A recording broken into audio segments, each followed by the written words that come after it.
పాకిస్తాన్ జట్టు తమకు ఏమాత్రం పోటీ కాదని, ఎలాంటి రైవలరీ లేదని టీమిండియా కెప్టెన్ సూర్యకుమార్ యాదవ్ అన్న సంగతి తెలిసిందే. ఆసియా కప్ టోర్నీలో పాకిస్తాన్ను 2 సార్లు ఓడించిన నేపథ్యంలో సూర్య ఈ వ్యాఖ్యలు చేశాడు. తాజాగా ఈ కామెంట్స్ పై పాకిస్తాన్ స్టార్ పేసర్ షాహీన్ షా అఫ్రిది స్పందించాడు.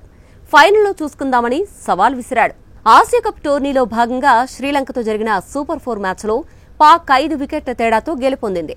ఈ మ్యాచ్లో షాహీన్ అఫ్రిది 28 పరుగులిచ్చి 3 వికెట్లతో రాణించాడు. ఈ మ్యాచ్ తర్వాత అఫ్రిది ముందు సూర్య వ్యాఖ్యల్ని ప్రస్తావించగా తనదైన శైలిలో సమాధానమిచ్చాడు. తాము ఆసియా కప్ ఆడడానికి మాత్రమే వచ్చామని, టైటిల్ గెలవడమే తమ లక్ష్యమని స్పష్టం చేశాడు. సూర్య ఏది అనాలి అనుకుంటే అది అననివ్వండి, అతనికో పాయింట్ ఆఫ్ వ్యూ ఉంది. ప్రస్తుతం భారత్ ఇంకా ఫైనల్ చేరలేదు, తాము కూడా ఫైనల్ చేరలేదు. ఒకవేళ మేం ఫైనల్కు చేరుకుంటే అప్పుడు చూసుకుంటామని అన్నాడు. తాము ఇక్కడికొచ్చింది ఆసియా కప్ ఆడడానికి, గెలవడానికి, దానిపైనే ఫోకస్ పెడతామని తెలిపాడు. ఈ టోర్నీలో లీగ్ దశలో పాకిస్తాన్ 7 వికెట్ల తేడాతో ఓడించిన భారత్ సూపర్ 4లో 6 వికెట్ల తేడాతో చిత్తు చేసింది. ఈ వరుస పరాజయాల నేపథ్యంలోనే సూర్యకుమార్ యాదవ్ ఇరు దేశాల మధ్య ఎలాంటి రైవలరీ లేదని స్పష్టం చేశాడు. మీరు ఇకపై రైవలరీ గురించి అడగడం ఆపాలి.